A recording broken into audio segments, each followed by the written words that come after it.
Hi, I'm Isaac Hayes III, founder and CEO of Fanbase. Fanbase is a free to download, free to use, next generation social media platform that allows anyone to have followers and subscribers on the same page. Fanbase was built through investment dollars from equity crowdfunding from the Jobs Act. People just like you helped build Fanbase. and we're looking for more people to help build Fanbase. We are currently raising $17 million in a Regulation A crowdfund on Start Engine. We've already crossed $2.1 million, but we're looking to raise more capital from people just like you that deserve the opportunity to invest in early stage startups without having to be accredited investors. So right now, I'd like you to go to startengine.com/fanbase and invest. The minimum to invest is $399. That gets you 60 shares of stock in Fanbase right now, today. And then use Fanbase to connect with friends, grow your audience, and be you without limits.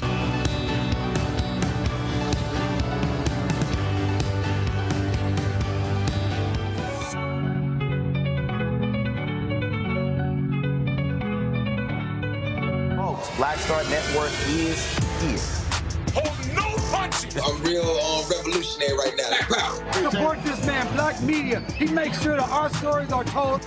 Thank you for being the voice of Black America, Roland. Stay black. I love y'all. All momentum we have now, we have to keep this going. The video looks phenomenal. See, this difference between Black Star Network and Black-owned media and something like CNN. You can't be Black-owned media and be scared. It's time to be smart. Bring your eyeballs home. You dig?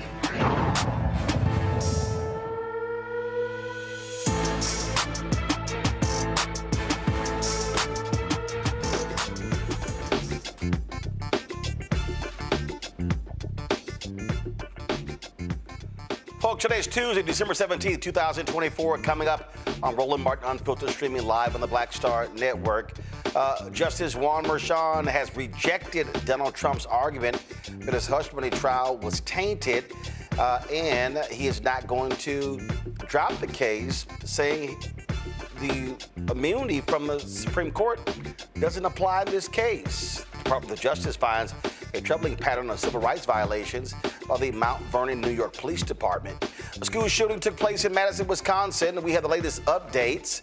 Also, folks, Congresswoman Alexandria Ocasio-Cortez loses a ranking committee chair to a 74-year-old Democrat.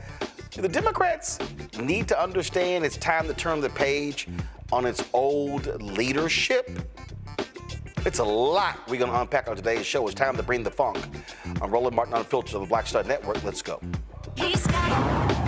Whatever the miss, he's on it. Whatever it is, he's got the scoop, the fact, the find. And when it breaks, he's right on time and it's rolling. Best believe he's knowing. Putting it down from sports to news to politics. With entertainment just for kicks, he's rolling. It's on go, roll, roll, y'all. It's Roland Martin, rolling with Roland now. He's funky, he's fresh, he's real, the best, you know he's Roland Martin now.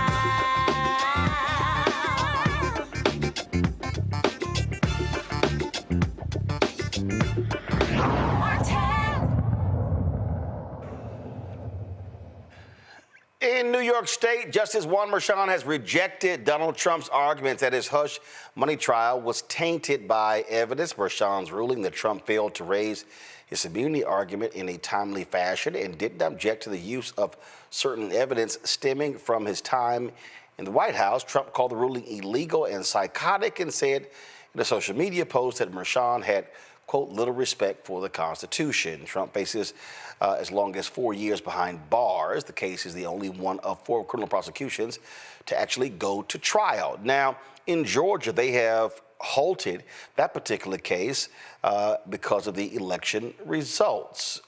Here's what I don't understand. Here's a new one. Donald Trump is also now saying that, there was jury misconduct. Can you say this is just more Trump bullshit over and over and over? That's exactly what we have going on here. And so this is no shock that he would be saying all of this because he doesn't believe in accountability and he frankly thinks he can do whatever it is that he wants to do. All right, let's break it down with our panel today. Of course, Mustafa Santiago Ali, former senior advisor, environmental justice at the EPA, joins us right now. Dr. Larry Walker, professor out of Florida. Doc, glad to have you here. Derek Jackson, also state representative in Georgia, glad to have you here as well. So let's get this thing started. Here's the thing that I'm still, Derek, I'm going to start with you. I don't know why the folks in Georgia are halting this. That's a state case. The memo that says, a president can be prosecuted, that's federal. That has nothing to do with the state case. And so I'm glad to see that this judge in New York State has rejected the argument of throwing out the guilty verdict. No, the verdict should not be thrown out. He was convicted. It should hold. You're exactly right, Roland. I mean, the case right here in Georgia, Fulton County, where I stand today, should move forward. I mean, it's a state case. There's no change in the evidence. He broke a state law. And in my humble opinion, when you think about where we are in another few weeks, you're going to have an individual with 34 felonies to occupy the Oval Office. And so I asked my Republican friends, what does it mean for a country like ours to have the rule of law? If you have an individual who, should not be tried federal or state, they're guilty, well, not guilty, but allegedly broke the law. I mean, we have them on tape, Roland. So I think the DA, Fonnie Willis, should move forward with this case, regardless if he is in the Oval Office or not. Larry? It's one of the, I guess the best descriptor is, justice for me and not for thee, as it relates to the comments you just read, Roland. Listen, we have I could say two-tier, we have like a 3 or 4-tier justice system in terms of how it works, depending how much power and also your race. And I think this is a clear example. My colleague just talked about, and you mentioned, the case being dropped in Georgia. And I'm glad the judge stood, steadfast, because, we can't keep having these conversations about people who commit crimes. Particularly, we talk about nonviolent offenders all the time, and folks get thrown in for years. And then, someone who commits multiple crimes, again, a serial crime committer, across multiple states over multiple decades, gets to walk away. It's not fair. You can't talk about the importance of, holding people accountable. It certainly is an example for the country or for young people, because once again, we see that there's a tiered justice system, this intersects with race and power. So this confirms, all the conversations we had. Roland, this is another reason why we need to have conversations about how racism and power work in America in terms, and also we having generational wealth. So this is, like I said, I'm glad the judge, stood the ground. This is the right thing to do as it relates to, once again, we hear a lot about the rule of law. So if you believe in the rule of law, then everyone should be held accountable. But once again, we see how not every individual is treated the same, and that is going to continue over the next couple of years. Mustafa. James Baldwin once said, "I can't believe what you say because I see what you do." So when we look, at the Supreme Court and it says equal justice under law, we have to ask the question, as the brothers have already shared, what does that really mean inside of our country? We know that Donald Trump for 50 plus years now has been able to either skate the law or been able to buy his way out of situations. And we've seen it play out in many of these various cases that have been brought forward. So, there comes a moment when the country has to make a decision. The Republican Party has to make a decision. If they want to be seen as a legitimate party, if they want to be seen as someone who actually believes in the rule of law, and if the answer to that is yes, then they should be calling out these injustices that we continue to see when each time Donald Trump is able to find a way, a loophole, or just to thumb his nose at the law when everyday people don't have that opportunity. And look, he's not going to do that. And again, I just wish these people have some guts. And here's the deal. I keep saying this was a memo that was written under President Nixon. It's never been adjudicated. No judges rule on it. I say you move forward with the case, and if a judge rules, they rule. Derek? Yeah, you're exactly right, Roland. I mean, as my good brothers just mentioned, I mean, what is justice in America?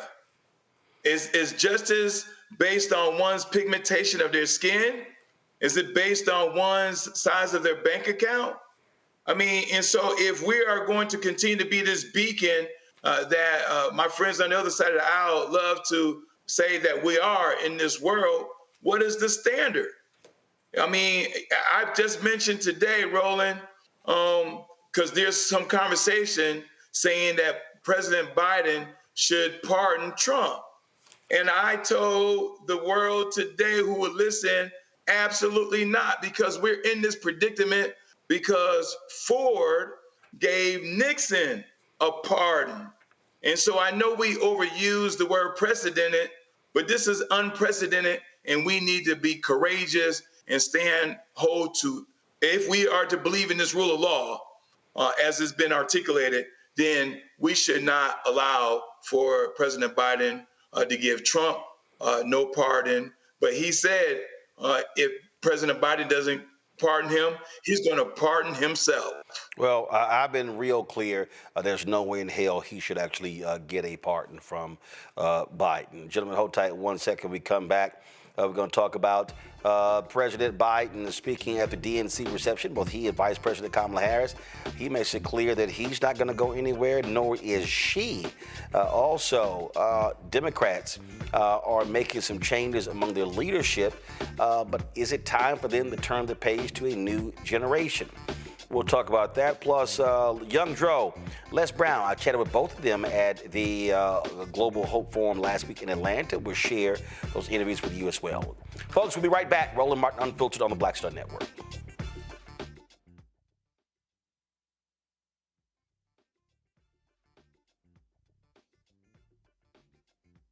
What's up, y'all? Look, Fanbase is more than a platform. It's a movement to empower creators, offering a unique opportunity for everyday people to invest in Black-owned tech, infrastructure, and help shape the future of social media. Investing in technology is essential for creating long-term wealth and influence in the digital age. The Black community must not only consume tech, we must own it. Discover how equity crowdfunding can serve as a powerful tool for funding Black businesses, allowing entrepreneurs to raise capital directly through their community through the Jobs Act.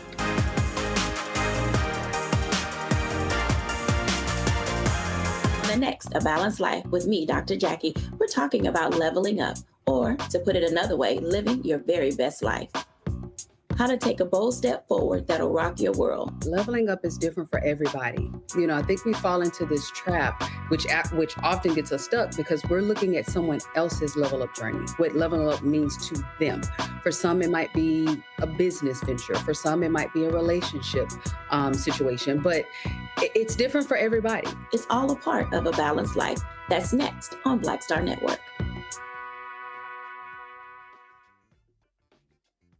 Hatred on the streets, a horrific scene, a white nationalist rally that descended into deadly violence.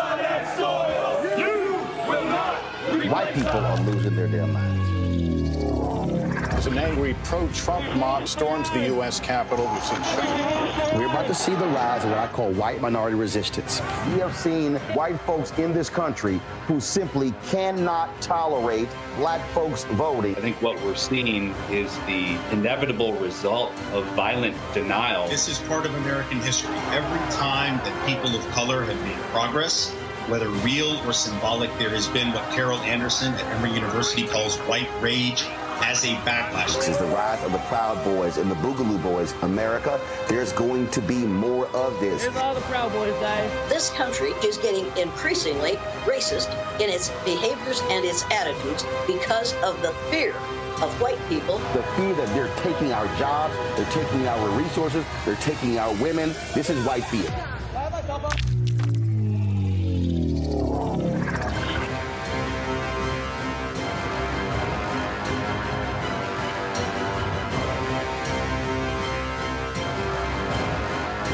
My name is Mark Carey, and you're watching Roland Martin Unfiltered.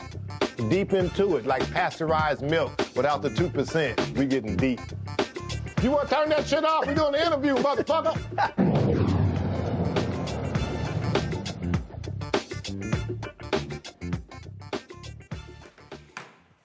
Folks, the House Democrats are picking their committee leadership, and there have been some changes.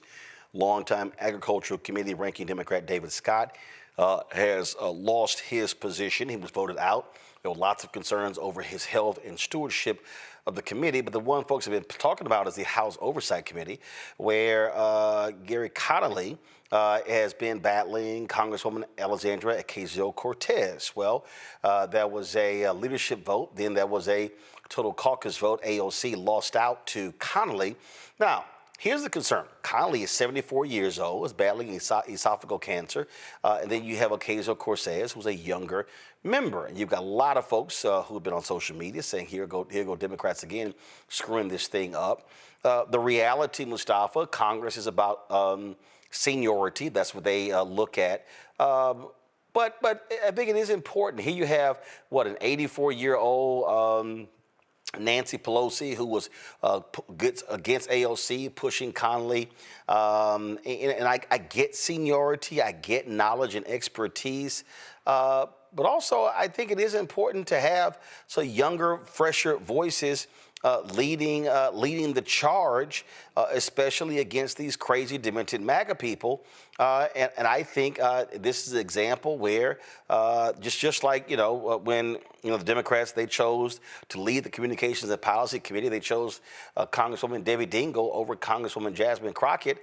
And I'll tell you, if I look at the last 2 years, who has spent more time speaking on behalf of Democrats nationally and national media, it's been Congresswoman Crockett and not Congresswoman Dingell. Yeah, when you have youthful members who have experience, because many of these folks who we've just, talked about, they've been in the fire, they bring this energy that is so needed in this moment. You need that energy to be able to push back against all the craziness and chaos that's going to be coming. You need it also to sort of mobilize folks around the country for them to get excited and seeing someone who's able to articulate a message in a way that resonates with them. And we know that if we're going to have an honest conversation, that when it comes to younger people, they're trying to make some decisions about whom they want to support moving forward over probably the next decade. So it'd be great if they see somebody who they feel that they connect with and somebody whom, carries their values. Now, full transparency, I worked for John Conyers when he was chairman of Judiciary Committee, and he had been there for a long time. He knew the ins and outs. But we've got to have a mix. So we can honor our elders and the wisdom and experience that they bring, but you've got to have that innovation and ingenuity and energy that younger members bring, especially in this particular moment. And the thin thing here, Larry, Ocasio-Cortez, she's 35 years old. It's not like she is wet behind the ears. She's been there. And I can tell you, when you look at how she prepares for these committee hearings, she's very prepared. This is an example where I believe the Democrats desperately need youthful leadership. Even though when the leadership stepped down, when Nancy Pelosi, Steny Hoyer, Congressman Jim Clyburn, all three still remain in Congress. And they're still there, and all of them over the age of 80. And this is just a perfect example of where you do need fresh voices, fresh perspectives when it comes to the new challenges the party faces. So the Democratic Party needs a communication reset. And so you talked about Congresswoman AOC, obviously just losing the vote this afternoon. And there are a lot of red flags with this. You just talked about, former, Nancy Pelosi, former Speaker Nancy Pelosi, behind the scenes working the phones and working members quite hard to make sure AOC wasn't the chair of the committee. Now, as Mustafa said, we were both congressional staffers and worked for senior members who were either chair or ranking members on committees. And listen, I get the seniority system and how it works. But when you talked about Congresswoman AOC and then you mentioned Congresswoman Crockett, both extraordinary communicators to communicate to a new generation of voters. So you have to appeal, particularly we saw the electorate and we saw some young voters, mostly white voters, lean more right, but also a lot of, voters from minoritized backgrounds not sit out and not vote. You need to re-energize the base and those individuals who feel disenchanted, don't feel like the party is speaking for them. This is not the way to go to do it. One of the things I want to add is you mentioned Congresswoman Crockett. I think I read after she lost recently in terms of the opportunity for a post to Congresswoman Dingell that she said she wasn't going to seek a leadership position again. So you can't do this. Another challenge the Democrats are going to have when it comes to, these young members, particularly who are excellent communicators, is they may decide just to, serve their constituents and do less press.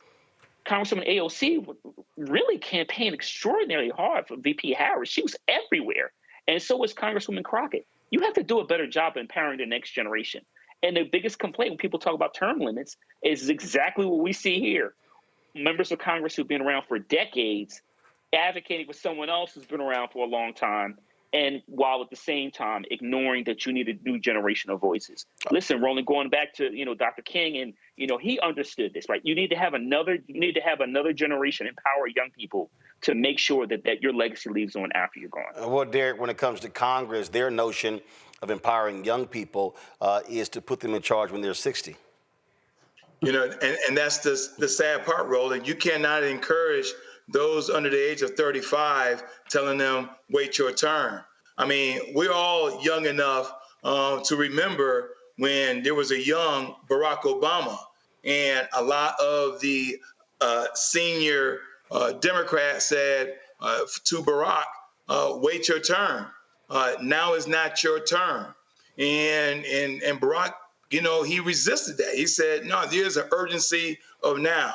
Here's the other point that I would definitely want to add to what Larry and Mustafa has already articulated, Roland.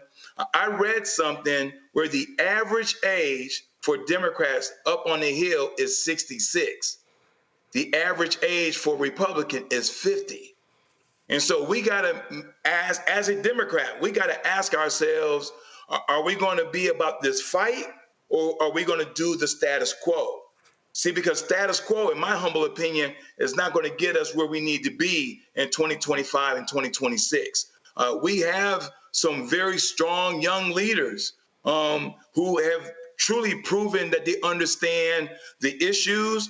They can be about that young base to help us win. So I say to those like James Carville, who continue to repeat the same old story over and over again the last 3 decades, that they know best. And so I say to James Carville, we appreciate what you said, appreciate where you all got us. Now it's our turn.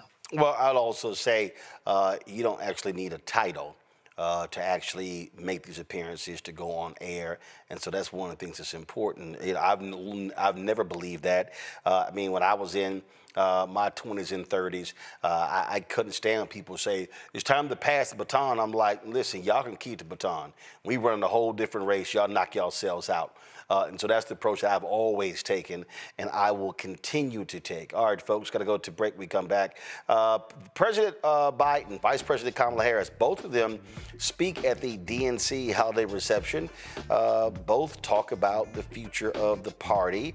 Also, today, Vice President Kamala Harris spoke in Maryland, where she gave a speech speaking to young folks, talking about a path forward. We'll show you both of those right here on Roland Martin Unfiltered on the Black Star Network.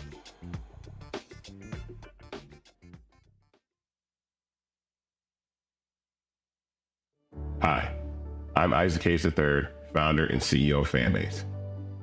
Fanbase is a free-to-download, free-to-use, next-generation social media platform that allows anyone to have followers and subscribers on the same page. Fanbase was built through investment dollars from equity crowdfunding from the Jobs Act. People just like you helped build Fanbase, and we're looking for more people to help build Fanbase. We are currently raising $17 million in a Regulation A crowdfund on Start Engine.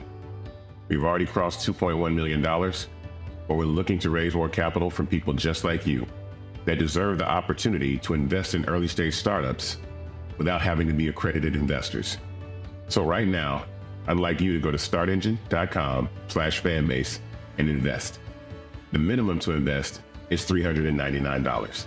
That gets you 60 shares of stock in Fanbase right now, today. And then use Fanbase to connect with friends, grow your audience, and be you without limits.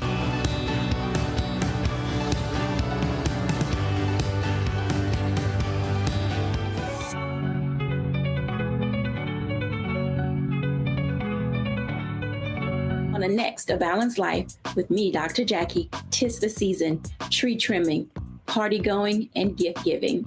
And I don't know about you, but for me, sometimes it can be overwhelming, and sometimes it's just downright exhausting. Surviving the holiday season, we got tips for you for staying sane, solvent, striving, and thriving, and sometimes keeping a little money in your pocket. 2 things just out of the gate: set boundaries and set a budget. On a next A Balanced Life right here on Black Star Network with me, Dr. Jackie.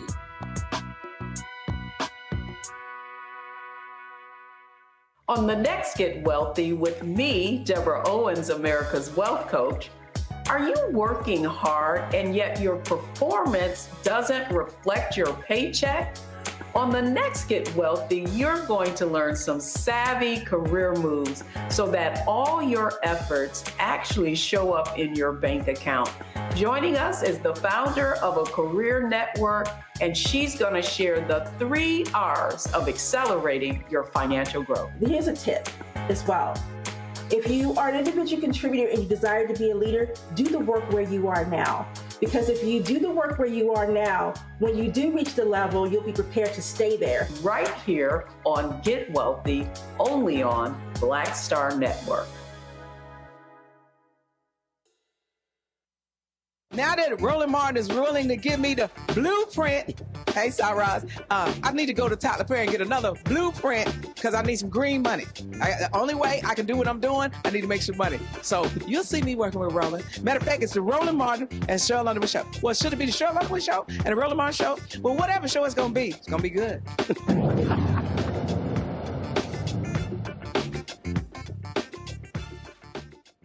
Vice President Kamala Harris was in Maryland today talking to young folks with a message for them about focusing on the future. Here is what she had to say.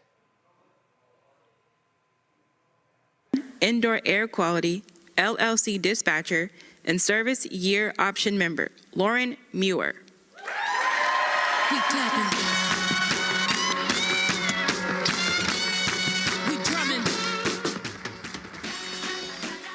Good afternoon. My name is Lauren, and I am an 18-year-old currently enrolled in the Maryland Service Year option with Anthony & Son. This is an HVAC company, and I am honored to be working as a dispatcher apprentice in Rockville, Maryland. I grew up in Montgomery County and graduated from Seneca Valley High School this June in 2024. It is currently the largest high school in the state of Maryland, and I earned an additional degree of International Baccalaureate Career-Related Program. For me so far, this program has given me the opportunity to help people and provide them the best service we can, and in the process, giving back to my local community. I enjoy meeting new people in my local area and other areas in the DMV. But so far, my favorite thing has been going on site to watch our techs and learning about the industry and HVAC. This is an amazing program that has given me and others a new direction and given people a push in the right direction. This is a revolutionary program that was created in the mind of Governor Wes Moore, and it truly gives people enrolled in the program an amazing job experience, professional development, money management, and other important skills. We could have not done this without Governor Wes Moore's vision and believing in all of us. For this, we are grateful. She has a strong commitment to supporting youth and young adults, and she is all about empowering us and being successful in our endeavors. She is committed to building strong relationships and ensuring all voices are heard. She is a trailblazer, thoughtful, inspirational, and she is our 49th Vice President. She is the true definition of service. And now, it is my honor to introduce the first woman to be elected Vice President of the United States, Kamala Harris.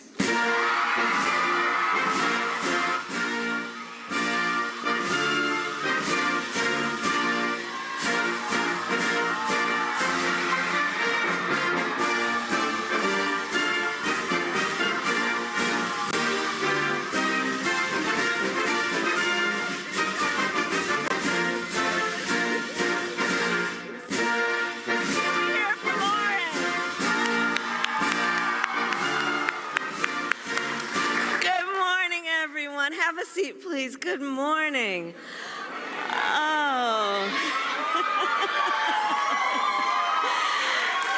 Oh, I just love seeing all of our young leaders. You know, when I look out at all of you, I know and I feel so strongly the future of our country is bright. It is bright because of all of you. And I want to thank Lauren for her kind words and her commitment to your community, Lauren, and for the example you are setting.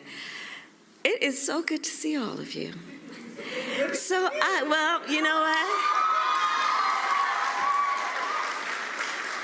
So let me start with just what has happened actually yesterday before I begin my other comments about the horrific shooting yesterday in Madison, Wisconsin. Of course, it's another school shooting, another community being torn about and torn apart by gun violence. And of course, our nation mourns for those who were killed, and we pray for the recovery of those who were injured and for the entire community. But look, as we hold our loved ones close this holiday season, we as a nation must renew our commitment to end the horror of gun violence, both mass shootings and everyday gun violence that touches so many communities in our nation. We must end it, and we must be committed to have the courage to know that solutions are in hand, but we need elected leaders to have the courage to step up and do the right thing.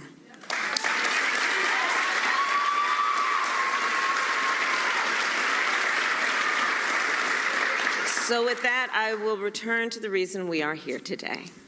And I first want to thank all of the incredible leaders who are with us, including Governor Moore, my dear friend, your extraordinary Lieutenant Governor Miller, and someone I have worked with and known for so many years, your Senator-elect, also Brooks.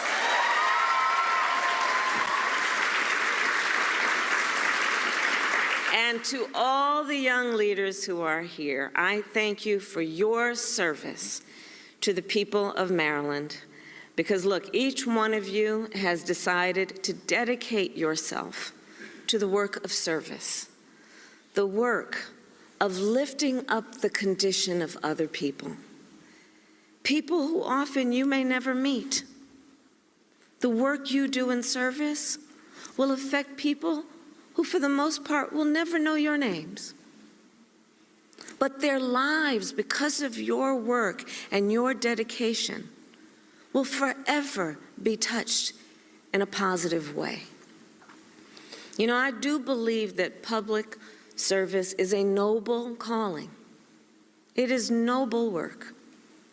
And it is an expression of optimism, which is you know and believe, and it is being verified to each of you every day, that the work you do that can lift people up has effect. It matters. Your work is about the optimism that comes with knowing that one individual can make a difference in the lives of so many people. And God knows when you have a whole group like this doing it together, the impact you have on our nation and by extension the world. So today I came by to express my gratitude for the work you, like so many across our nation, have been doing to lift up our fellow American. And I am here to reaffirm our shared commitment to the work ahead. You know, over the past several weeks, since the election, I have received tens of thousands of letters from people across our nation, many of them young leaders, Americans from every walk of life, people of every age, race, faith, and political party. These letters share a common theme. Yes, there is disappointment, but there is also resolve for the future. One letter in particular stands out, which I'll share with you. A young woman named Sasha writes, quote, "There is nothing in the world that will take away my drive, energy, passion, and the destiny that I have to help the people of our country. And I think any one of you, as Sasha, could be, right? Nothing's going to take away that drive, that passion, that energy, that commitment. So Sasha, like all of you, inspire me. Young people who are rightly impatient for change. I love that about you. Impatient for change. Who will not let anyone or any circumstance defeat your spirit or your sense of purpose. You will not allow your spirit or your sense of purpose to be defeated. You who have, I think, by your actions adopted some advice my mother gave me a long time ago. She would say to me, Kamala, don't just complain about what is wrong, do something about it. Make it right. That's a life you all are living. You reflect the best of the America I have seen, be it during the campaign, during my 4 years as vice president, and throughout my life. An America where we recognize that we are all in this together, that no matter our background, we share the same dreams, aspirations, and ambitions for ourselves and our family. That we all have so much more in common than what separates us. That is our knowledge. An America where we are guided by the ideals that have always defined us when we are at our best.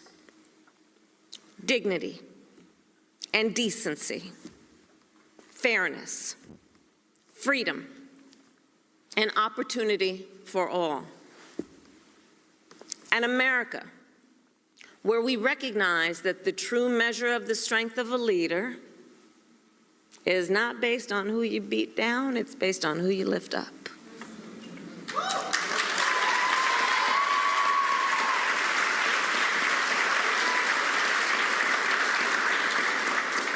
And the story of America's progress, you all know history.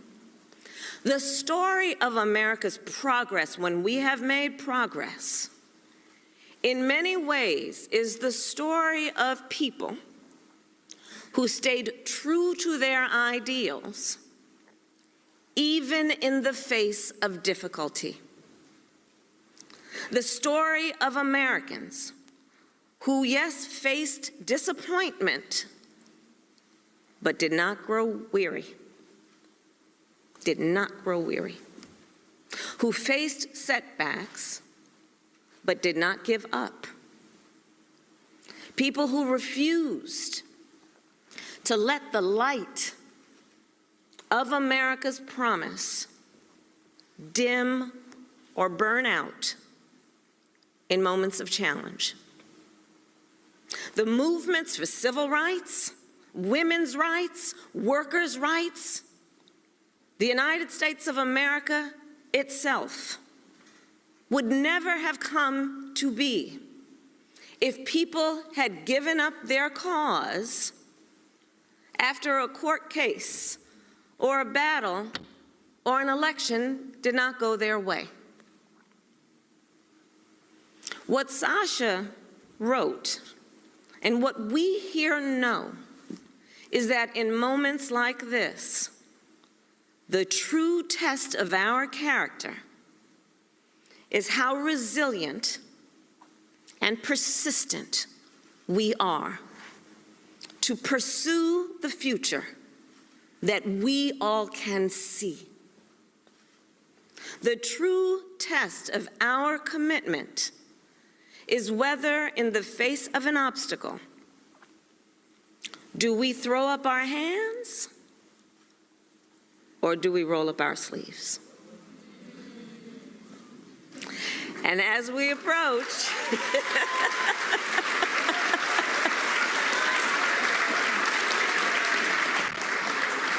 and as we then approach the end of this year, many people have come up to me telling me they feel tired, maybe even resigned. Folks who have said to me that they're not sure whether they have the strength, much less the desire, to stay in the fight. But let me be very clear. No one can walk away. No one can walk away. We must stay in the fight. Every one of us, including the fight for an economy that works not just for those at the top, but for working people, for all Americans. The fight to make sure everyone has a fair shot to pursue their ambitions. The fight for our ideals, including the equality among us, the freedoms to which we are entitled, the dignity that we possess and is possessed by every one of us. So we must stay in the fight, because that is the responsibility, in my opinion, that comes with the privilege of being an American. And that responsibility has always then fueled the American experiment. In our country, you see, the recognition that we are all created equal with certain fundamental rights and freedoms, the belief that here in our country anything is possible, the promise of America itself is a powerful yet fragile idea. Powerful because it has inspired billions of people and made it possible for us to become the strongest, most prosperous nation in the world. Yet fragile, because that idea is only as strong as our willingness to fight for it. Only as strong as our faith that we, the people, are the ones who make it real. So I will say this as we close out this year. I ask of you this, that those here and anyone watching, that you will not walk away, that you will stay true to your spirit and your sense of purpose, that you will continue to fight for the promise of America. And I ask you to remember the context in which you exist. Yeah, I did that.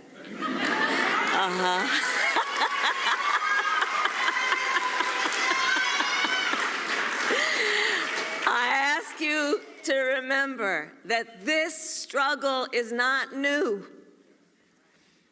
It goes back nearly 250 years to Lexington and Concord. Generation after generation, it has been driven by those who love our country, cherish its ideals, and refuse to sit passive while our ideals are under assault.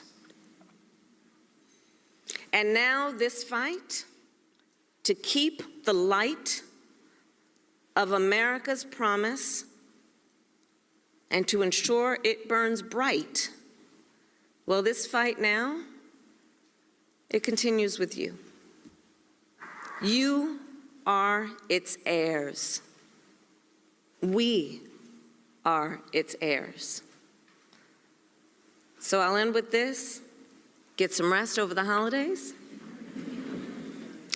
Spend time with the people you love, You know, I believe family comes in many forms. There's family by blood and there's family by love.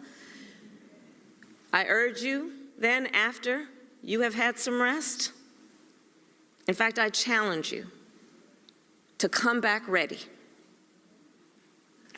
to chart our path to the future.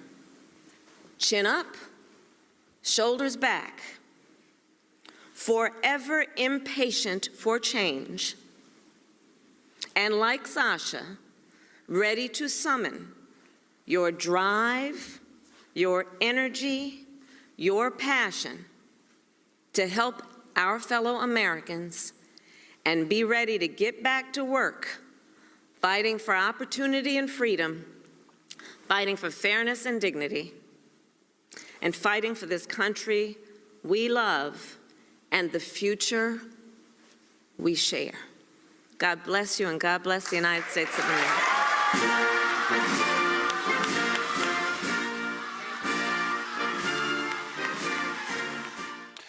Larry, I want to start with you.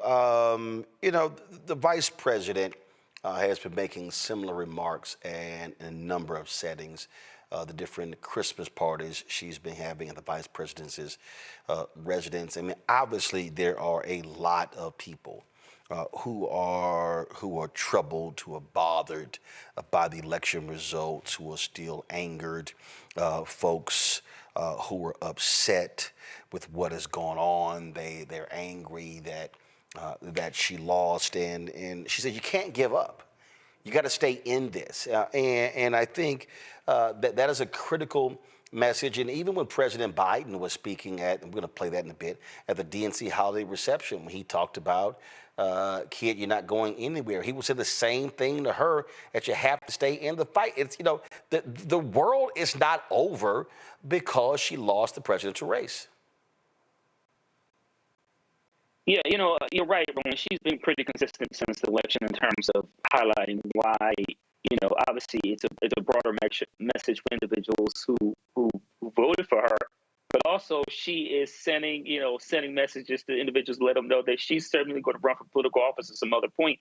She's young enough, and we just talked about the issue with Democrats and age, but she is part of that, you know, that next generation of policymakers who have a great deal of experience. And so, you know, Roland, yeah, she's telling people to stay in the fight. It's certainly noted in terms of, you know, Black folks throughout our history in this country have faced multiple ups and downs as the fight for racial justice, particularly when it comes to, you know, Black political empowerment. I do want to note, Roland, that, you know, her message is really important, particularly to young voters.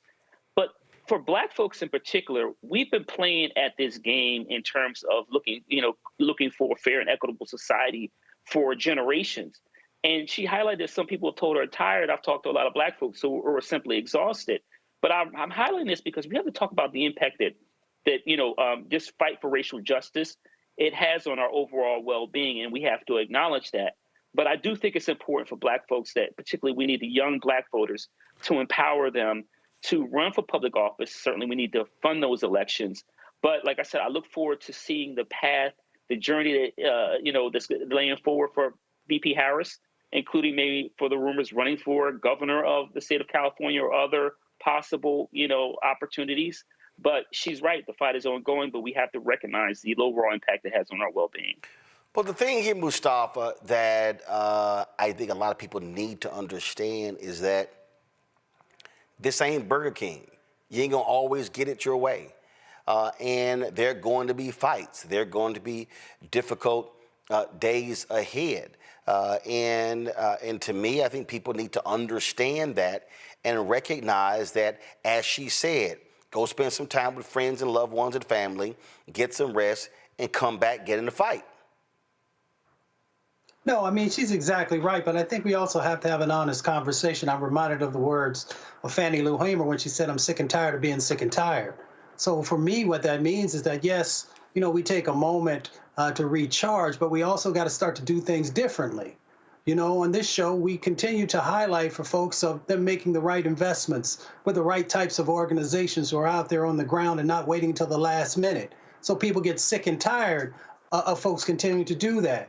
We talked earlier about folks not wanting to create space for younger people to be able to move into leadership positions. So that's another way of burning people out, and they get sick and tired of continuing to knock their head against the wall. So I agree with the vice president about us getting back into the fight. The question becomes, especially for me coming out of a social justice movement, is what does that fight look like?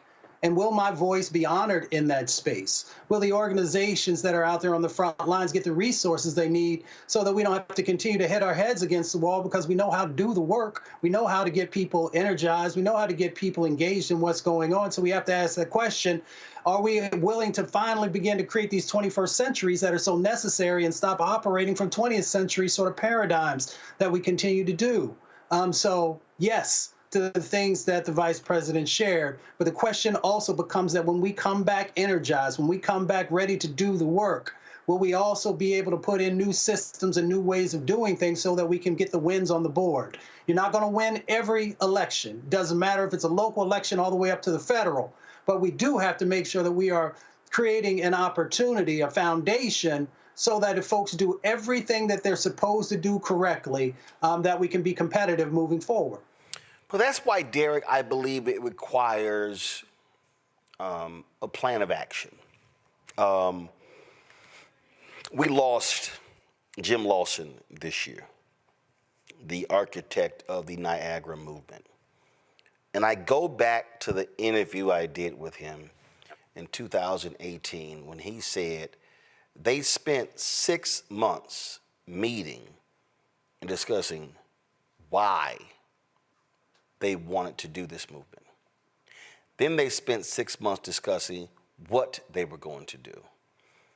I think what we're dealing with now, and look, I get it, Reverend Sharpton and his organization, they're planning this march on January 20th in D.C., King's Day, that's fine.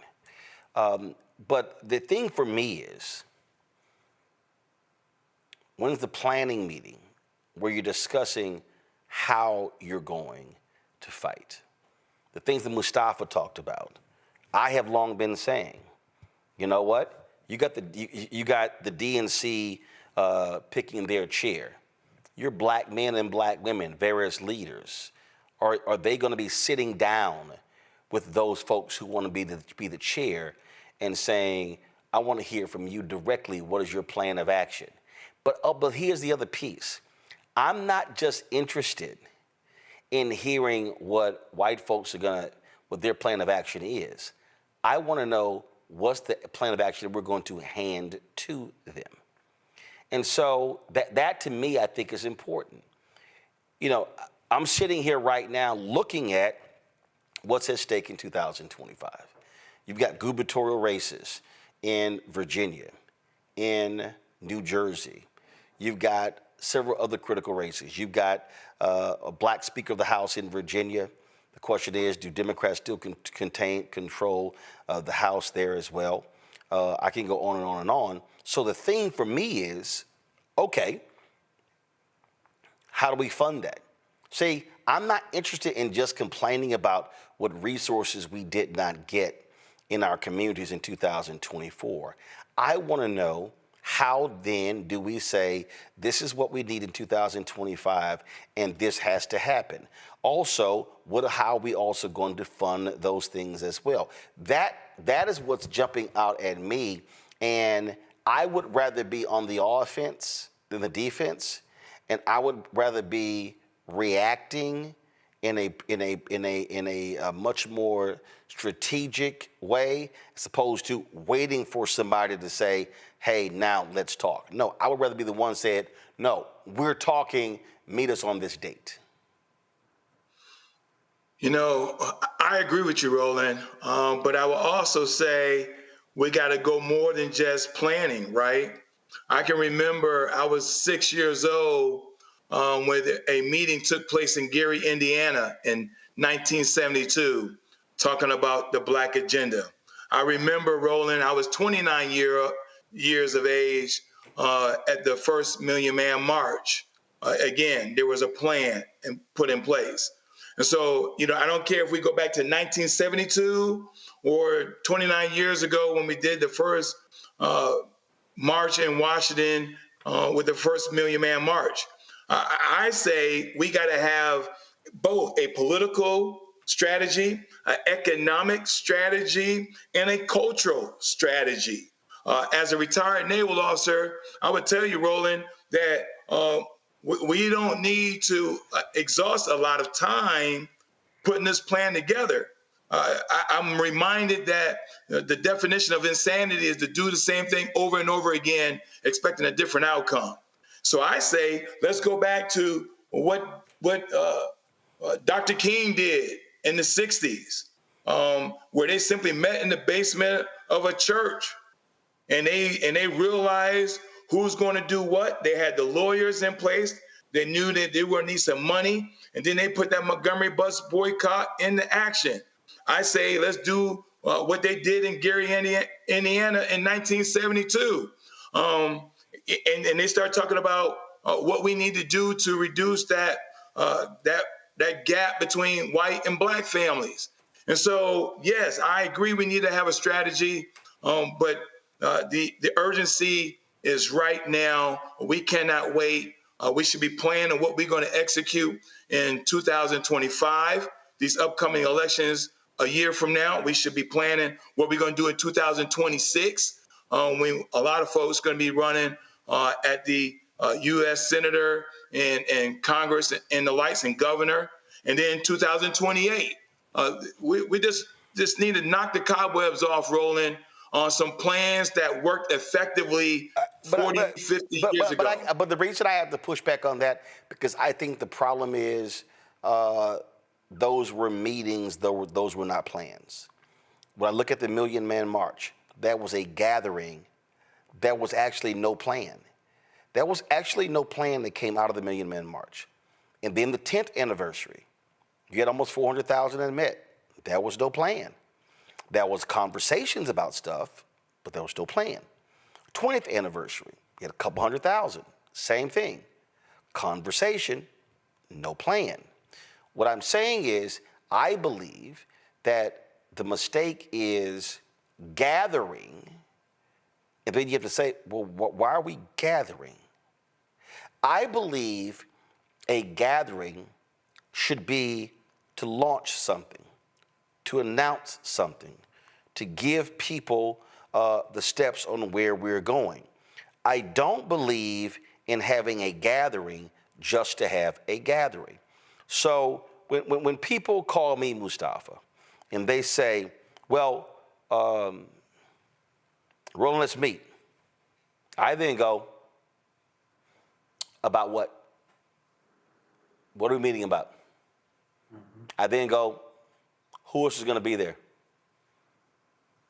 What are we trying, what's the point of the get together? Listen, they had a White House Christmas holiday reception this morning. I was there, and I got a chance to say a couple of things to President Biden after he finished speaking. And afterward, the people came up to me and they said, you know, there are things we need to do. And I'll go, okay, fine. When is it? Who's going to be there? And then if I go to it, I'm then going to say, okay, what are we doing? I believe that when you look at Gary, Indiana, the Black Political Convention in Gary, the mistake that came out of Gary is that they resolved that the future of Black America was dependent upon a political strategy. They actually left out the economic piece, and that was a mistake. I believe that it was great, it was wonderful that we gathered at the Million Man March. But what happens after that? And how do you keep that going? What is that agenda? All those things that you have to do to keep it moving forward. That's what jumps out at me. And I just believe that when you talk about it now, and like, for instance, I've made it clear to some people, we are still constituents. So what is going to be the Black agenda that's put in front of Trump and the Republicans? Not sit out, but what's the Black agenda? We are still constituents. And so that, to me, I think is what is so critical. And I haven't seen it yet. Maybe those conversations are taking place, but I haven't seen it. I'll be very curious to know what that is, because also I would say from a media standpoint, you're going to need a media strategy to also get the word out about what you're trying to do. Yeah, so many of us are students of history, and Roland, I've heard you talk about it before, Dr. King's book, Where Do We Go From Here? And, some of the things that they talked about at that time. In this particular moment, we have to make a decision. The decision is, are we going to be reactionary? Reactionary means that you don't have a strategy, and whatever this particular administration or your governor or your county commissioner or whoever it might be, whatever they decide, then you are going to react to that and then make some decisions, after they've shared with you what their vision is. We have the opportunity in this moment to do a couple of things. One of them is to make sure that we have our strategy, our action strategy in relationship to the Trump administration. Does that mean that they are going to move forward on the things that we might suggest? We don't know until you be able to move those types of things forward, but we have a good idea of how that would probably be received. The other part of that is, how are we going to make sure that we are putting in place the things that are necessary? How are we going to hold corporations accountable for the sets of actions that they are going to do? How are we going to make sure that we are moving forward with getting the right types of people prepared for the midterm election, and we've vetted them and we've made sure that they understand what our sets of needs are going to be and what our sets of expectations are going to be. We can go down the laundry list of when you're being proactive of the things that you do and you put in place, and then if you're a reactionary, how you get, as Malcolm once said, the crumbs from the table. But it all becomes, sort of apparent once you get the right folks together, make some decisions, make sure that you are hearing from all the other types of folks around the country so that it is not just an elite group of individuals, but it is actually representative of what the people are asking for. And then you can build real momentum around that. And then you talked about the communications, which is critical, because you've got to be able to continually feed people what are the steps that are about to happen, what are the successes that are going on, and where are we continuing to run up against certain impediments, and how are we going to get around them.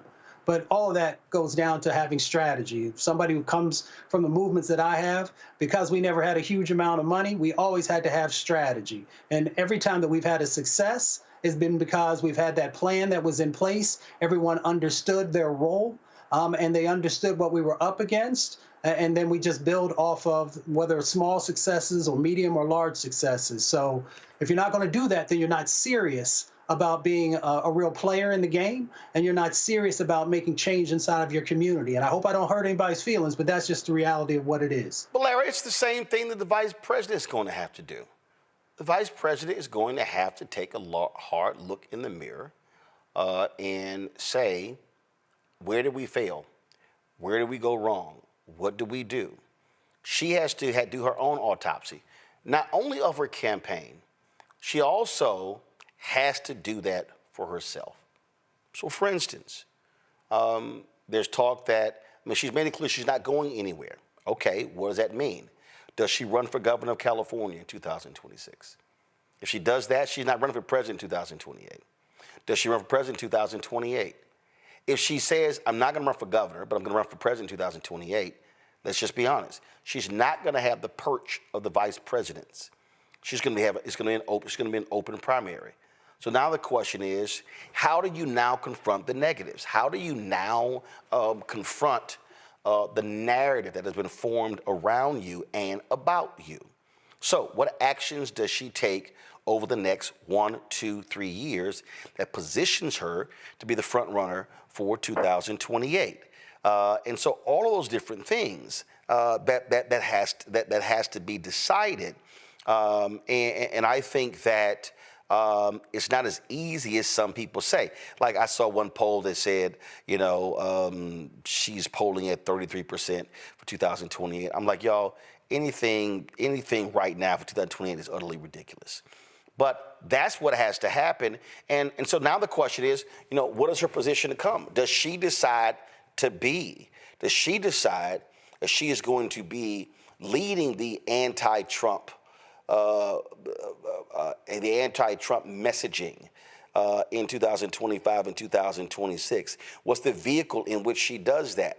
Again, all of that requires a really smart understanding of what the plan of action is. And I just think that, again, for African Americans, our agenda is very simple, is how do we still, even when we, amongst ourselves, see, I can't tell somebody you need to vote in 2025 if they didn't vote 2024.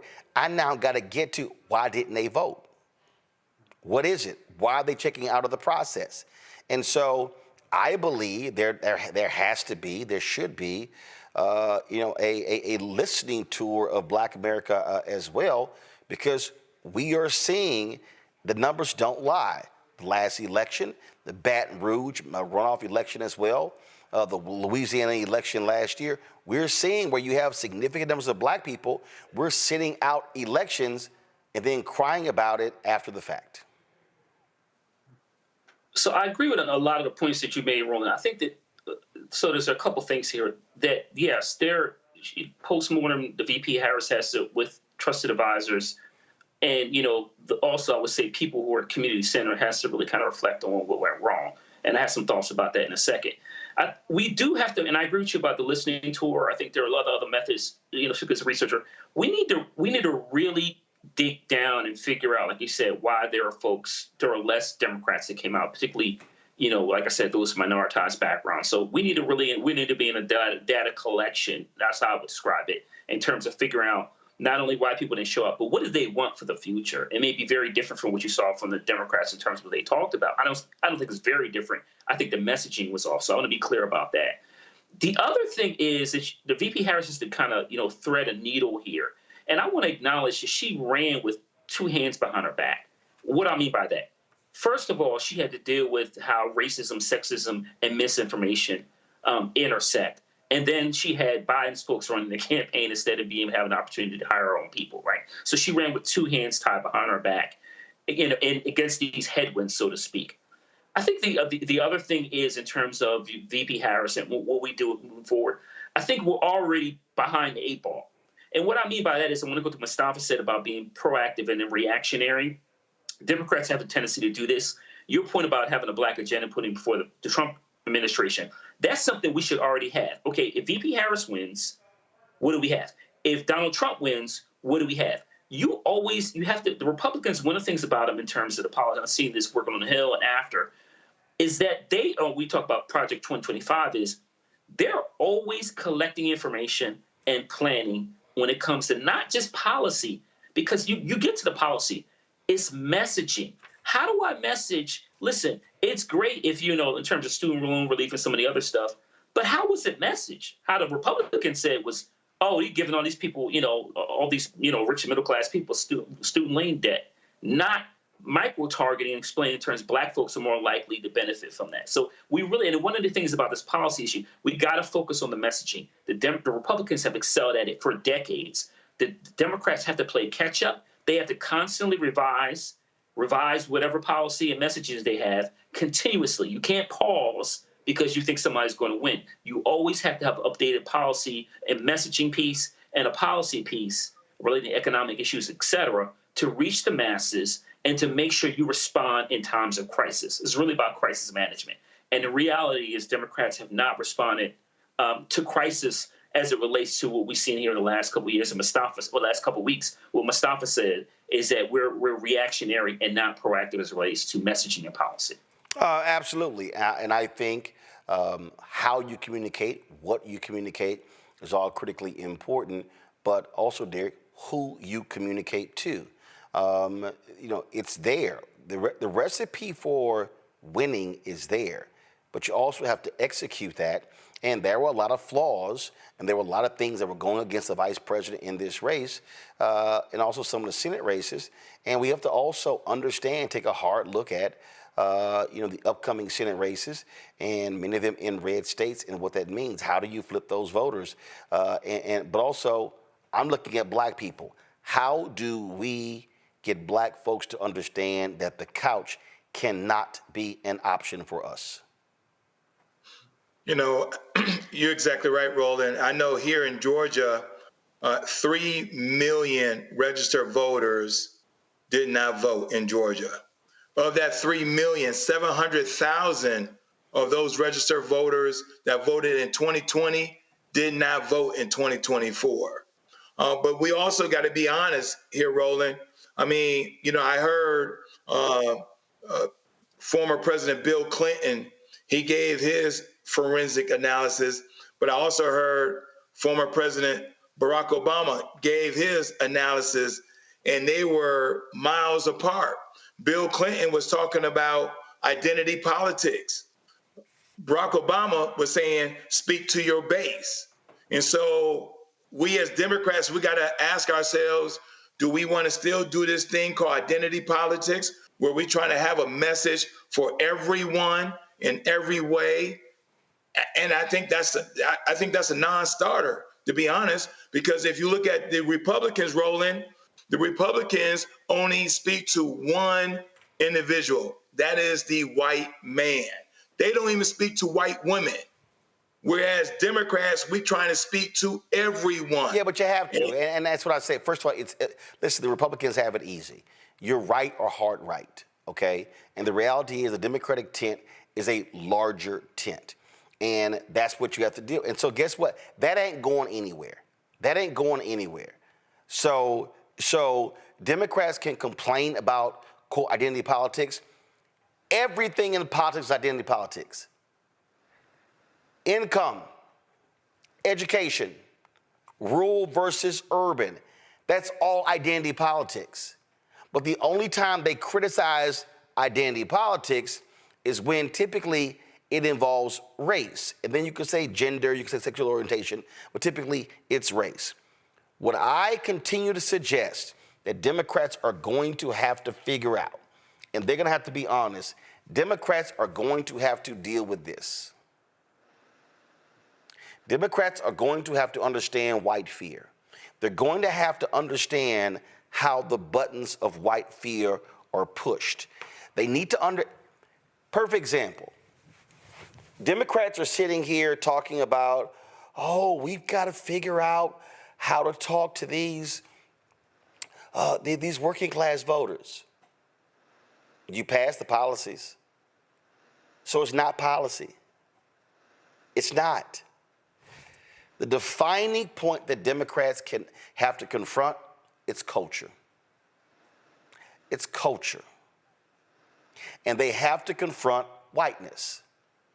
And white Democrats are going to have to be honest about this. The Bernie Sanders of the world, they're going to have to understand whiteness is real. Elizabeth Warren, whiteness is real. You've got Tim Ryan, former congressman, he ran for Senate, lost to J.D. Vance. He threw out this dumbass suggestion in Newsweek, oh, we should move the D.C. national office headquarters from Washington, D.C. to Youngstown, Ohio. That's stupid. That's stupid. Because you got crushed in Youngstown.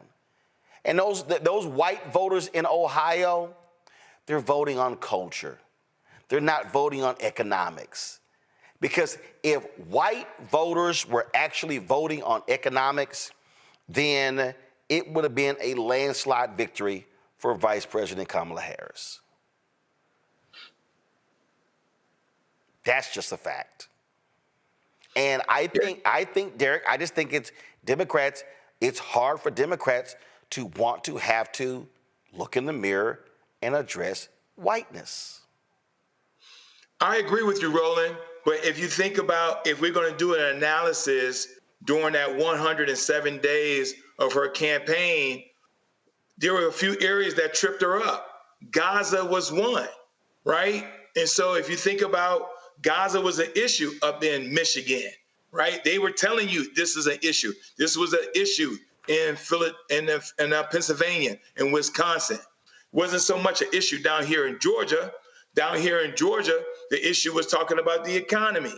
And the sad part is, Roland, Georgia has a very strong economy, but we as Democrats just do not fight back mis and disinformation.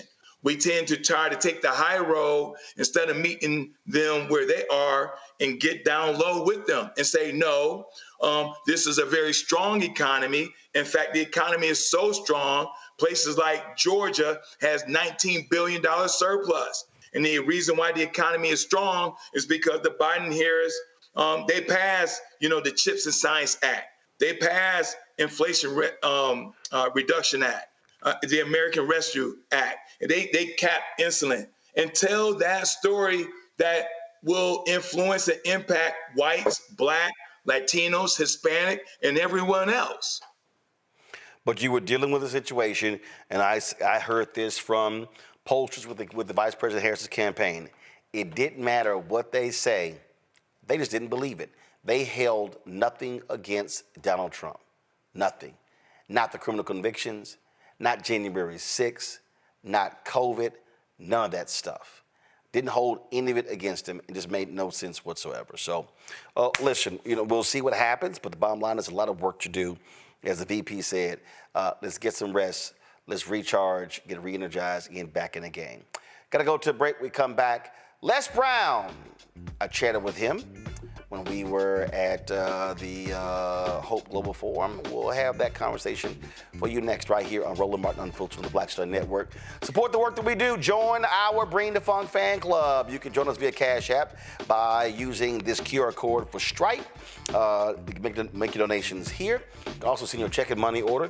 P.O. Box 57196, Washington, D.C. 20037-0196. PayPal, R. Martin Unfiltered. Venmo, RM Unfiltered. Zelle, Roland at RolandSMartin.com. Roland at RolandMartinUnfiltered.com. Be sure to download the Black Star Network app, Apple phone, Android phone, Apple TV, Android TV, Roku, Amazon Fire TV, Xbox One, Samsung Smart TV. You can also, of course, get a copy of my book, White Fear, How the Browning of America is Making White Folks Lose Their Minds, available at bookstores nationwide. And don't forget to get your Roland Martin Unfiltered gear, your merchandise, new shirts, FAFO 2025. And also, don't blame me, I voted for the black woman. All of that. RolandMartinUnfiltered.com, BlackStarNetwork.com, RolandMartin.creator-spring.com. I'll be right back.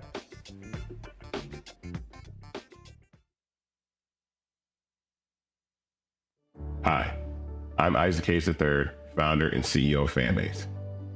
Fanbase is a free-to-download, free-to-use, next-generation social media platform that allows anyone to have followers and subscribers on the same page. Fanbase was built through investment dollars from equity crowdfunding from the Jobs Act. People just like you help build Fanbase, and we're looking for more people to help build Fanbase. We are currently raising $17 million in a Regulation A crowdfund on Start Engine. We've already crossed $2.1 million, but we're looking to raise more capital from people just like you that deserve the opportunity to invest in early-stage startups without having to be accredited investors. So right now, I'd like you to go to startengine.com/fanbase and invest. The minimum to invest is $399. That gets you 60 shares of stock in Fanbase right now, today. And then use Fanbase to connect with friends, grow your audience, and be you without limits.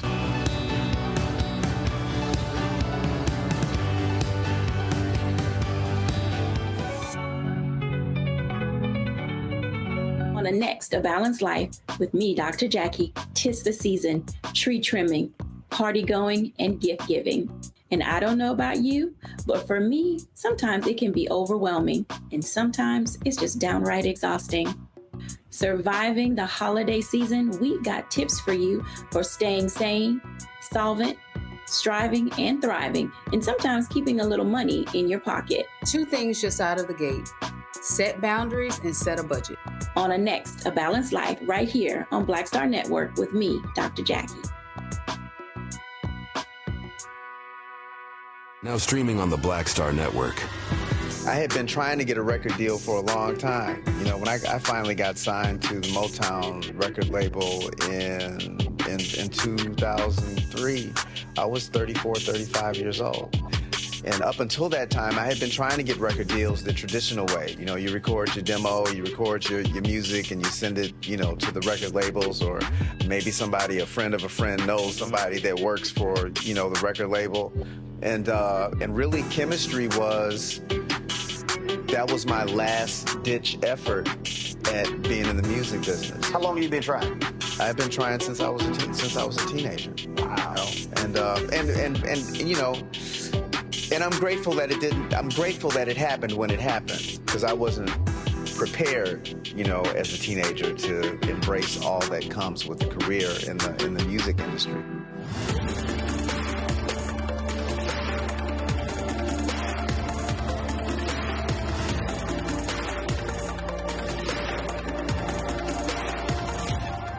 Hey, this is Motown recording artist Kim. You are watching Roland Martin Unfiltered.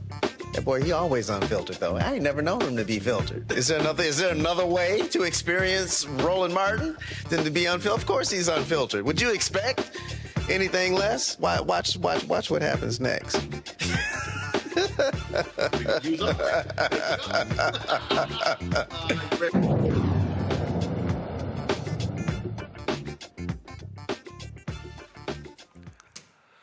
Les Brown's one of America's top motivational speakers. We caught up with him at the Hope Global Forum last week in Atlanta. Here you go. All right, Les Brown, I see you again here at the 10th Annual Hope Global Forums. How you doing? Man, I'm doing great. I'm cancer-free, debt-free, and drama-free. See, I like all three of those. You know, I tell folk all the time, I said, I can't do drama, I don't do stress. If you got all that, you got to go somewhere else. Without any question. Listen, man, I'm 80, and one of the things that I believe, when you wake up in the morning and open up your eyes and you're in your right mind, everything else is gravy. That's bro, you wake up, you go, all right, arms work, legs work, eyes work. Yeah. All right, cool, let's go ahead and get the day started. Let's do this. We are living in just a constantly evolving society.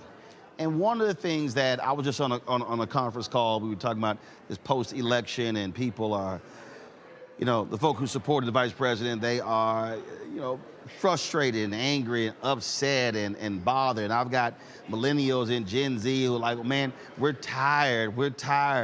And I keep saying, listen, I get all that. I said, but we come from a history of people who couldn't afford to be tired. Thank you very much. You know, just think about James Weldon Johnson.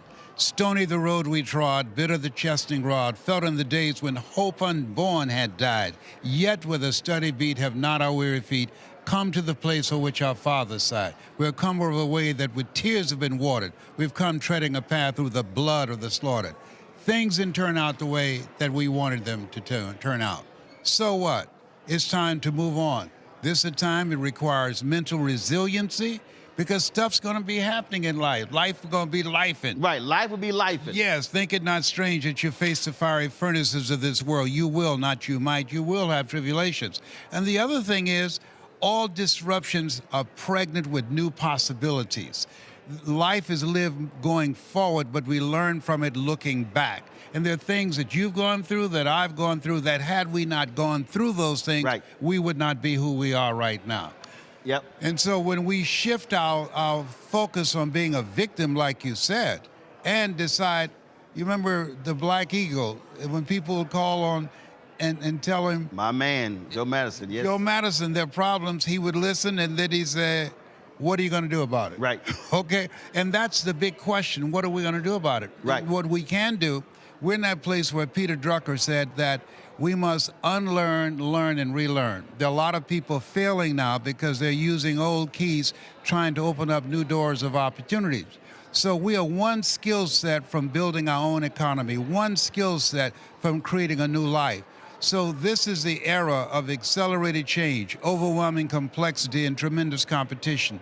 And the same thing that you've done to establish a voice of change and empowerment for people in your path, you are modeling what all of us have to do, how to make a way out of no way because of the stand that you've decided to take with your life and answering a call on your life. I had a conversation literally on Sunday. I was at the vice president's residence for a brunch. And it was three black male journalists. One brother said, man, I bring your name up every 5 weeks because of what you built. And I said, and they were talking about content and stuff like that. I said, content is easy. I said, but I need you to focus on the business of the business. I said, I need you to go behind the camera. I need you to understand how much the camera costs. I need you to understand how much the 3 cameras cost. And so I was explaining to them how I started, and there were a lot of there were guys who were like, oh man, that Canon C300 is amazing. I was like, yeah, but the body and the lenses is $20,000. I said, I needed 3. I didn't have $60,000. I said, so I got 3 Canon XA25s, HD cameras. I said, serve the purpose to start with. I said, I didn't allow the fact that I could not afford 1 Canon C300 today to stop me from launching the show. 3 years after we launched the show, I own 5 Canon C300s. Yes. Now, you're demonstrating it's never a shortage of money, just a shortage of thinking and resourcefulness. I mean, this phone, not even this phone, this is the iPhone 15 Pro Max.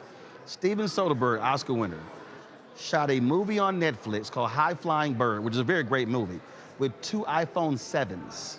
Wow. The 7. iPhone 7 and the Filmic Pro app.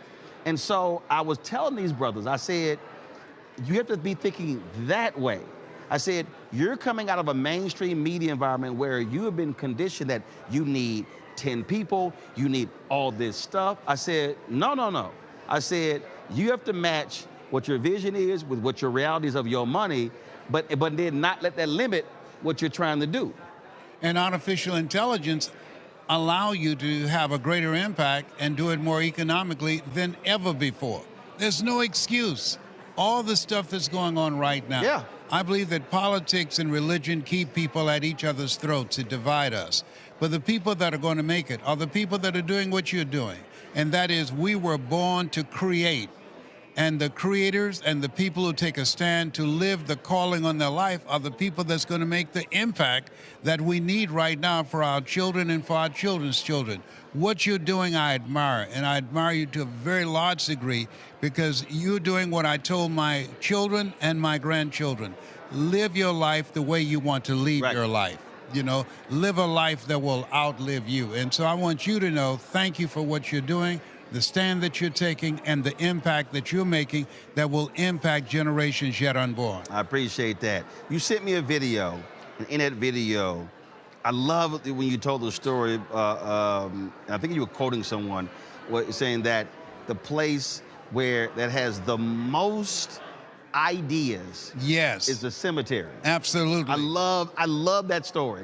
Yes, because Dr. Miles Monroe, who was one of my mentees, and good brother. Yes, indeed. I was mad at God because of that plane crash. I'm telling you, it's just the 10th anniversary.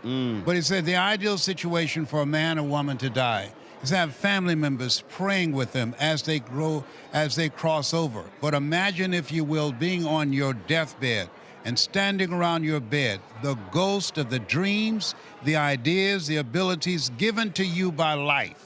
But you, for whatever reason, you never pursued those dreams. You never acted on those ideas. And there they are standing around your bed, looking at you with large, angry eyes, saying, we came to you, and only you could have given us life. And now we must die with you forever.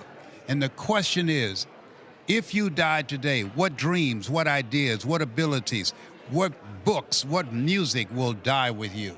See, when you sent that to me last year, the reason that was amazing, so in 2018, the year I launched this show, I was finishing my contract with TV One. They'd offered me a new contract.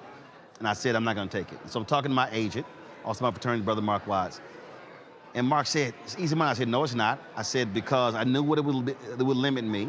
And I said, sure, Mark, it's $330,000. I said, but I know what it's going to, I said, they will still be determined what I can and cannot do. But this is what I told him. I said, and it was June 2018. I said, Mark, I'm 49. I said, what I want to do, I don't know any other black journalist who is in position to do this. And I said to him, I said, I'm young enough to have the energy to do it, but I'm old enough to where I'm at an optimum, I didn't say maximum, I'm at an optimum level of energy, knowledge, and resources that if I don't do this and I sign that deal, I'll never do it. And he was like, that's me. Wow. And I said, I'm telling you. Yes. I mean, and I knew it. But there's something else you have. Relationships. People who believe in you. That's a part of your resource. Because that was a good call. What you're saying and what we're encouraging you to do, bet on you. Most people don't have the courage to do what you've done. They are allowing themselves to be governed by their fear. As we know, God has not given us a spirit of fear, but of power and of love and of sound. But here's the other thing about fear. What I tell folks is, I said, fear is also empowering. Yes. I said, so but it's a flip side. For me, it's not the fear of failure, it's the fear of not trying. Yes, yes, and dying a life. That's what I'm fearing. Yes, and dying the life of regrets. Absolutely.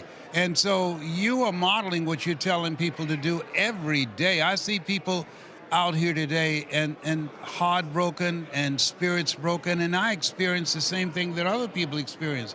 But we can't stay there. Right. Life is moving on. Tell them, we've had marriages, we've had divorces, we've had health issues. You had all of those different things, all different things. But it's crazy when I'm having these conversations with people, and I just say, seriously, I just want you to start. Yeah. And I just think that is just, it's the hardest thing to get someone to understand is say, no, you gotta believe in you. And that's what's so crazy.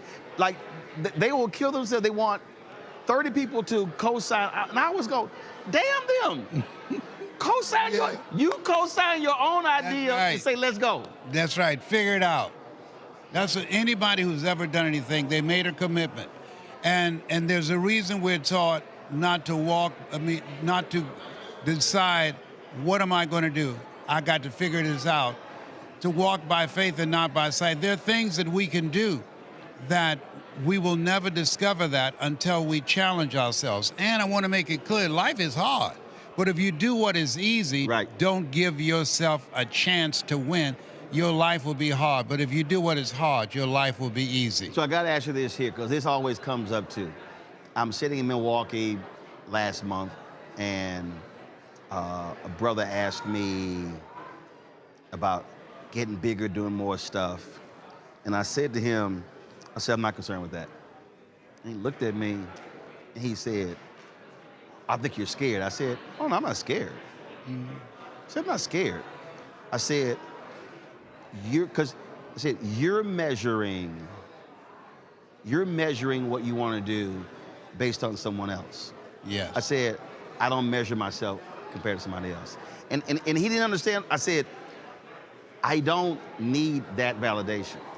That's major what you just said. Henry David Thoreau said, do not go where the path may lead, go where there's no path and leave a trail.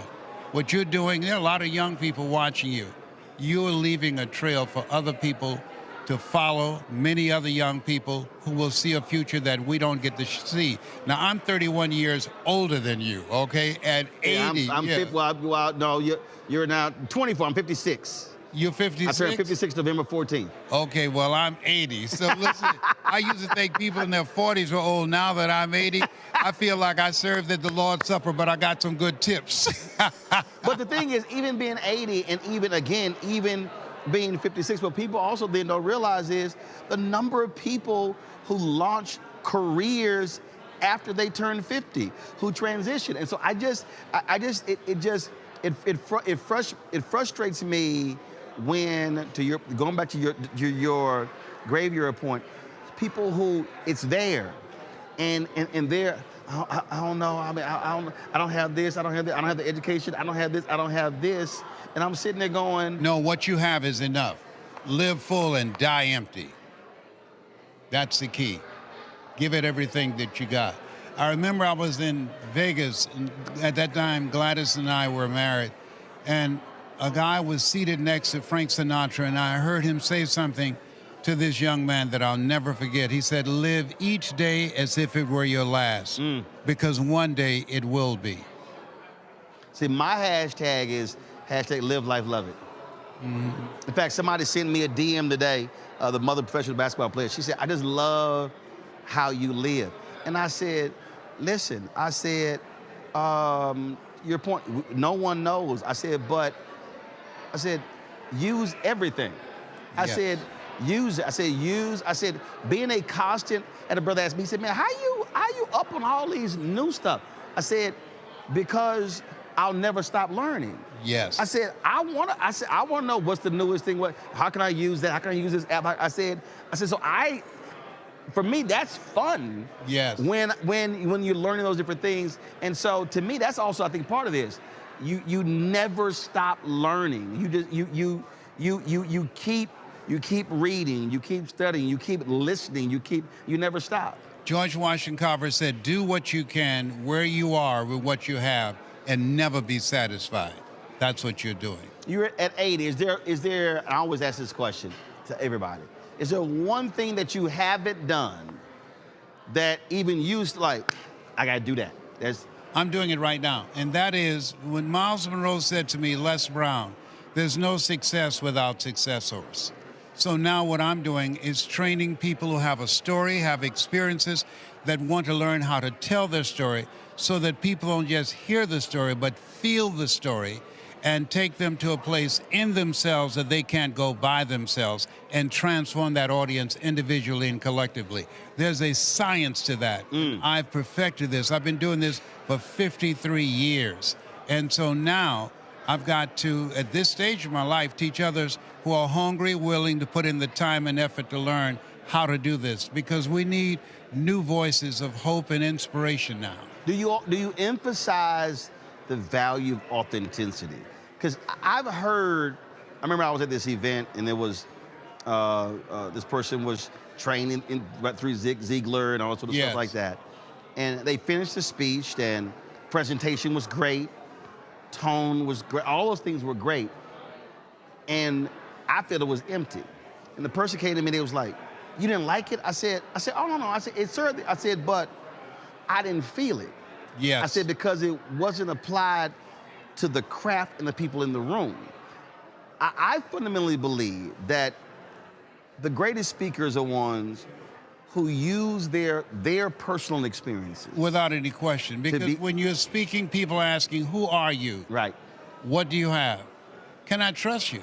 And they want to relate to you, they want to identify with you, and they want to connect with you. You can't correct unless you connect. And so you have to create an experience so that people, when they hear you, they feel you, and they become self-persuaded to say, I need to do something different with my life. And that's what I'm teaching and training people how to do. Of all the places you've gone and you've spoken to, is there a particular event, a particular speech or presentation in the city, whatever, that even now you get goosebumps thinking about how they respond? Without any question. I was in Atlanta, and my birth mother was there, but I didn't know because I'd never seen her. And so I spoke in the Georgia Dome. It was 80,000 people. Wow. In the Georgia Dome. People go online and see Les Brown speaking in the Georgia Dome. And I was so afraid they had to come get me out of the restroom. Mike Williams, my mentor, he wrote a book called The Road to Your Best Stuff. He says, Brownie, come out there waiting. I said, Mike, I can't hear the voices. He said, you're scared, aren't you? I said, yes, it's 80,000 people out there in a stadium. He said, are you listening to me? I said, yes. He said, do it for your mama. I said, don't use my mama on me, Mike. He said, do you know how proud Miss Mamie will be to say, my boy spoke in the Georgia Dome? Come out and do it for your mama. I said, okay. So I came out. I asked them to pray for me. I had them put their hand on my head, and then I went up and spoke. But I was terrified even when I went out there. And I say, even if you're afraid when you do something, feel the fear and do it anyhow. So when people see it, it gives me goosebumps. I say, I can't believe that's me. What's weird is, like before I go out, I'm like when you're watching a game or a boxing match or whatever, and you see the players and how it's like, yo, I'm ready to hit that field. that's how I always am. So I don't like for them to, some people like to go into a quiet space. Yes. The reason I don't like that is because I need to feel the room. Yes. I have to. But I want to challenge you on that. Feel it. No, you don't. I'm going to tell you why I say that. I'm looking at you. I'm seasoned. I've been around the block a few times. And you spoke one day, you got me, you just broke me down. I called you and said, yeah, you did. I said, hey man, give me your cash app. I got to send you something. You broke me down. You couldn't see me? No. But here's what I mean by I feel it. You're speaking from your heart. Right, but here's what I mean I feel it. Yes. I'm allowing discernment. Yes. To speak. And what then happens is, and again, I can't write it down. Whatever I'm feeling, yes, God then gives me the word. You get a download. So when I go up, I've literally had people say, how did you know this audience was going through what you were talking about? I said, that wasn't me. No. So that's why it's like they always say, we got a room for you. I said, no. I'll stick, because I need, like I don't write speeches, but I've changed the whole message. I'm sitting there and I'm like, something else is going on. Well, so I'll tell you what it is. Howard Thurman calls it the voice of the genuine. Is that in life, all of us have moments in our lives that we will hear the voice of the genuine. It's the voice within. And if you cannot hear it all of your life, your days will be spent on the ends of strings that somebody else pulls. You're marching to the beat of a different drummer. You are able to listen to listening to an audience that you can't see. You can't train that. That's intuition. That's spirit in you that allows you to create that connection, even though you're not in the room with them, but they are going through an experience where you take them, and that's what you did to me. And I've had some people get mad that I didn't speak to the points they gave me. Yeah. And I said to them, well, that wasn't what was given to me. No, come on now. Yes. You didn't speak. Like one dude, I mean, he was really upset. We gave you 5 points. You didn't mention any of them. I'm like, yeah, I know.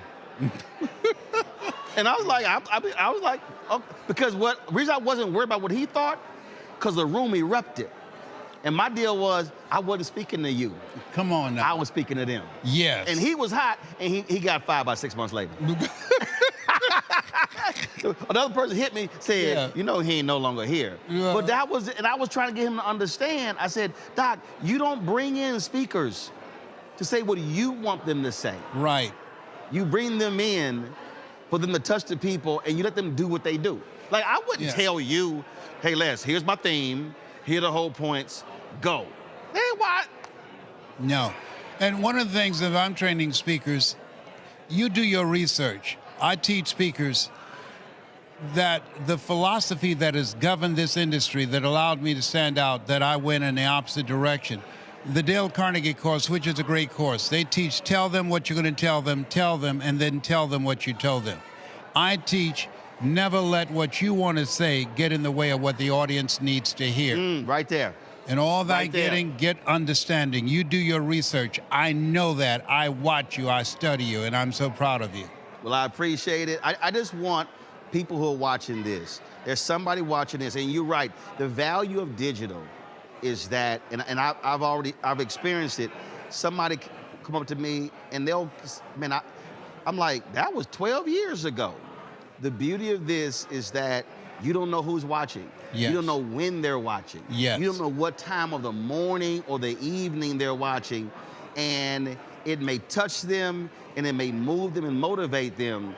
And what I tell folk is, though, the blessing is not that they were moved. I said, the real challenge is if you never said what he told you to say. I said, then that's the failure. Because God said, I'm going to send this person here.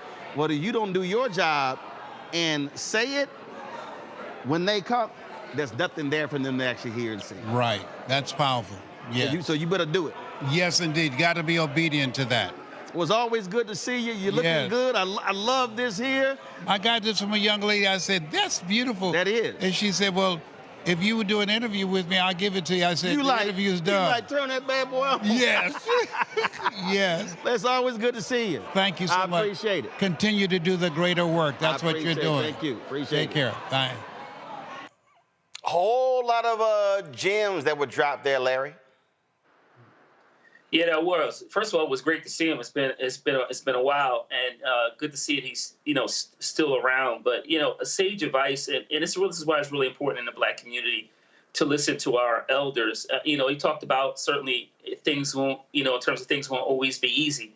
But once again, I think connecting with what Harris talked about, putting in the work, and make sure you continue to be steadfast and stay at it. And if you do, there are a lot of wonderful things that will come out in the very end. But, I think it's particularly a good message for young people, particularly those who are just getting involved in the political process and life in general, that you got to stay at it. It's hard work, but it's, like I said, at the very end, it's be well worth it. Derek? I too enjoyed the interview, Roland. The 3 points I would make that we just witnessed was the authenticity between you and Les. It's great to see him. Man, if he's that 80, that's kind of 80 I want to be. But the authenticity that you both exchange. The second point is how relevant the information, how rich it was. And then last but not least, impactful. We can watch that interview again, Roland, 10, 20, 30 years from now. And the topics that you and Les share will be authentic, relevant, and impactful. Mustafa? I think some of the most important things that were shared is, do you have the courage to bet on yourself? I mean, folks really need to let that sit inside of them and be able to answer that question, because so many folks in our community, unfortunately, have given up. They don't believe that they deserve something better, and the actions that come when you've lowered your expectations. One of the things I've always enjoyed about Les, I read his books, I listened to him growing up, when he used to always talk about you got to be hungry.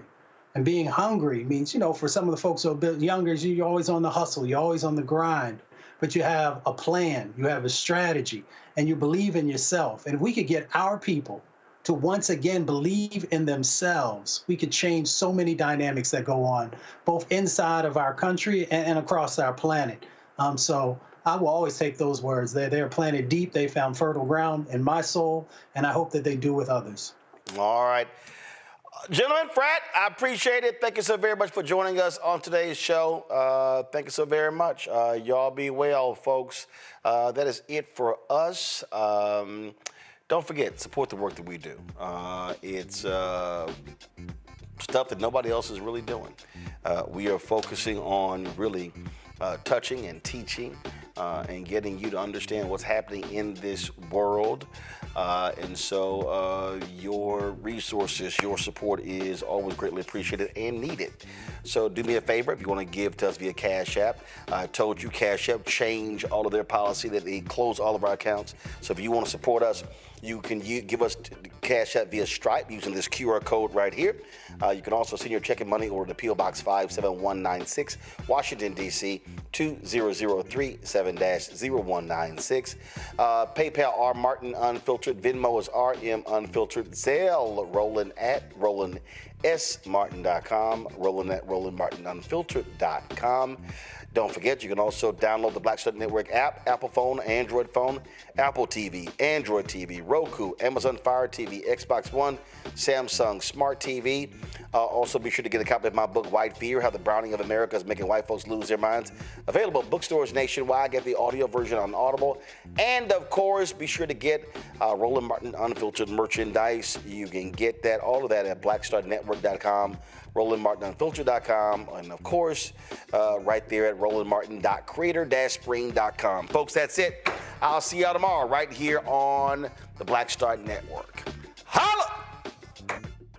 Black Star Network is here. Oh, no punch! I'm real revolutionary right now. Thank you for being the voice of Black America. All momentum we have now, we have to keep this going. The video looks phenomenal. See, there's a difference between Black Star Network and black-owned media and something like CNN. You can't be black-owned media and be scared. It's time to be smart. Bring your eyeballs home. You dig?